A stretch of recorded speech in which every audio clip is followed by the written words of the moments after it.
Hey everybody, Felix Staffelbaker here. I wanted to make a video on how I go about basically evaluating and potentially purchasing an NFT. And I've already acquired some pretty unique NFTs, just the regular style. I'll kind of go over it, but I don't think that sharing this is going to affect my personal portfolio or anything, because I basically already have what I need, and I'm seeing a lot of people getting led down a wrong path, in my opinion. So what I'm doing is basically showing what I do and what I think is going to be successful, and it may not be, but this is what I'm doing. This is what I'm doing for me. And I don't plan on selling these until we reach like a pinnacle top, and basically like it's FOMO and frenzy, and people are trying to turn their dogs into NFTs, and everything is just absolute craziness. That's when I plan to sell these. And just because I was able to purchase them now and previously, they'll do really well. So I just wanted to kind of go over a little thing that I kind of go in my head. First, you have to kind of decide what you are actually trying to buy. Are you trying to buy a mint number one, super rare, one of one card? Or are you trying to buy something for a handful of dollars, maybe an hourly wage type of purchase of an NFT, and see that appreciate 5, 10, 15x, versus trying to get something that's ultra rare or whatever. You just got to decide what you're trying to do, and that's all that really matters. But because you can always try different ones, but I always go through a certain little path when determining if something is a good NFT to purchase. So I'll pull up an NFT, look at it. I'll look and see the mint number. I use the Wax blockchain, and only the Wax blockchain. EOS has some NFTs coming online now, but right now Wax is definitely the standard for NFTs. And I look at, it'll have a mint number in the top right corner. Sometimes they might be in the tens of thousands, and you're like, well, that's weird. Well, you can scroll over the top of it or look at it, and you can actually see how many packs there are, how many cards there are, how many NFTs there are total of that particular type. And so you can look at the mint number, and then when you can see how many there are, you get the rarity.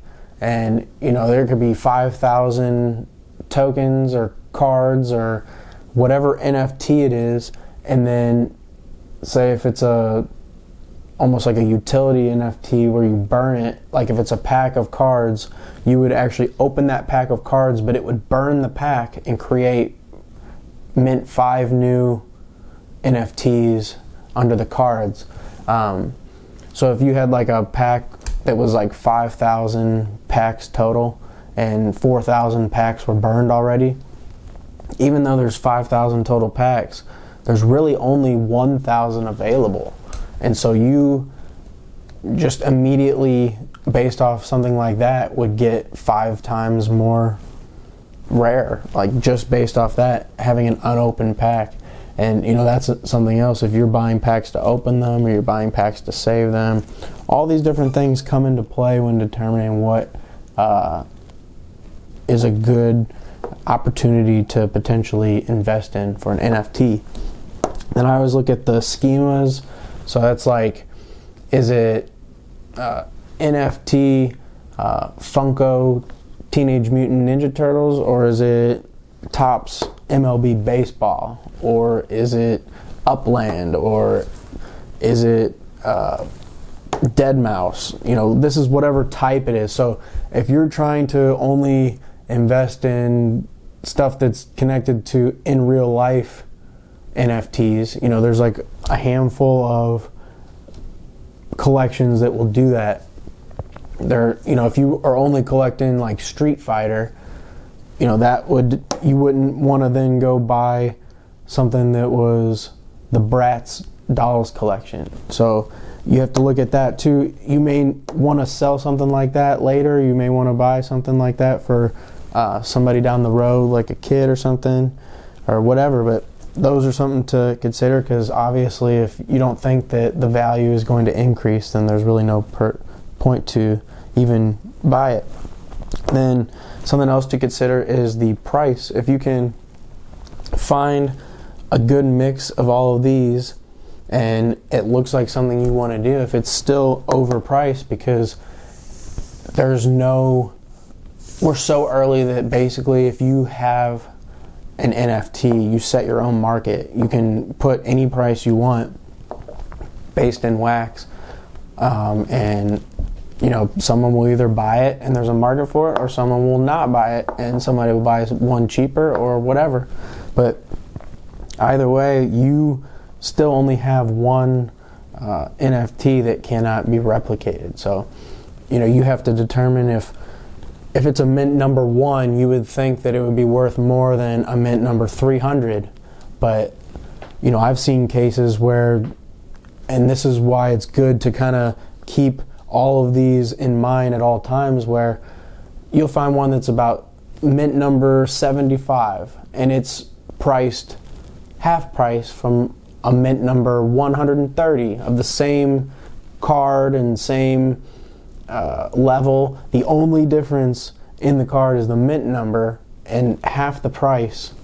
So if you were already going to get that card, you know, something like that, you would want to take into account all those different factors and determine, well, I'm not going to buy the mint number 130 because, you know, the value eventually, if these are wildly successful, the mint numbers, I think, will matter a lot more.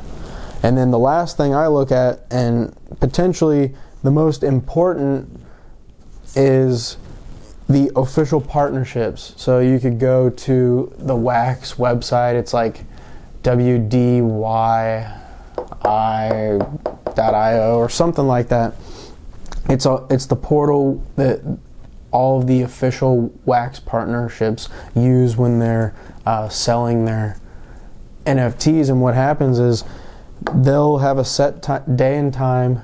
You'll log in and you'll be able to for right now, you've been only able to use your credit card, but you actually purchase them. They'll be anywhere between $5 and $30 for like a small pack, and anywhere from, you know, $25 to $100 for a large pack of some of these things. And it's all dependent on what the company does. Wax works with each company and they come up with their own different thing.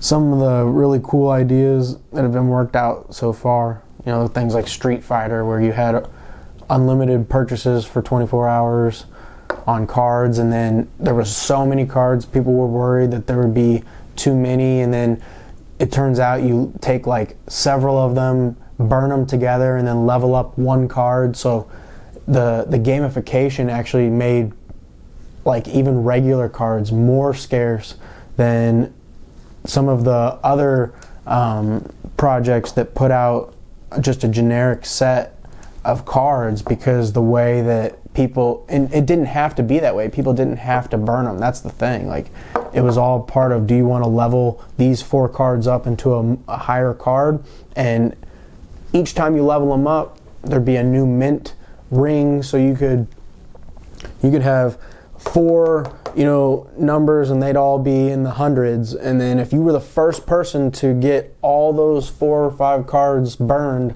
and leveled up into the next ring, you would actually mint a number 1 on the leveled up stuff. So this stuff is actually crazy. Like, if you actually dig really deep into the official partnerships, and there are a handful of NFTs that are not official partnerships with Wax that I have purchased, you know, some of the EOS community members who have made things, and just some really unique little projects that were so cheap that it was just fun. Like, but if you're actually investing in some of this stuff for the future, this is the stuff that I look at, because these official partnerships like Topps Baseball, that was huge. And now Topps Baseball isn't even making baseball cards officially. It's like, I can't remember which, it was like Upper Deck or the other one, I can't remember.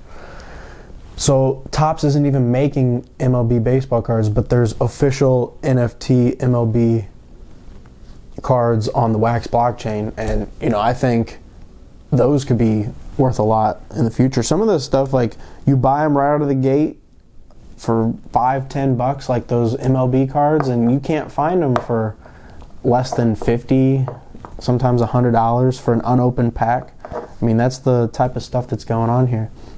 So you got to take all this into consideration, and sometimes you got to buy things that you don't necessarily want for yourself if you're trying to make money. Like, there was one time I bought Bratz dolls, NFTs.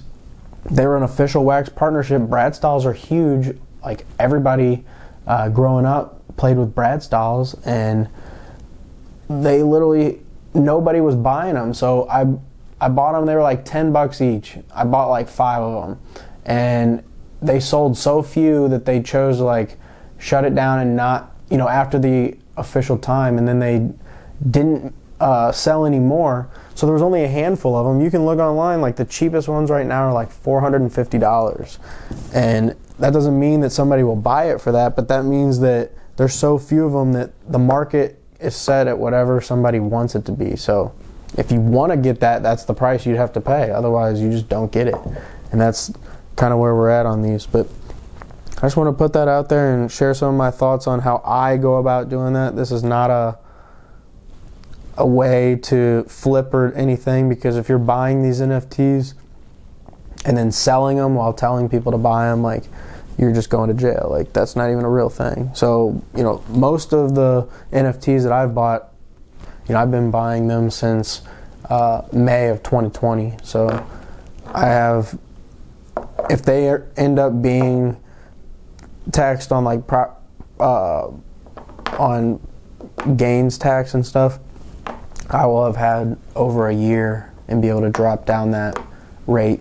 So I just want to put that out there and let you know how to kind of evaluate some of these things. Stoffel Baker out.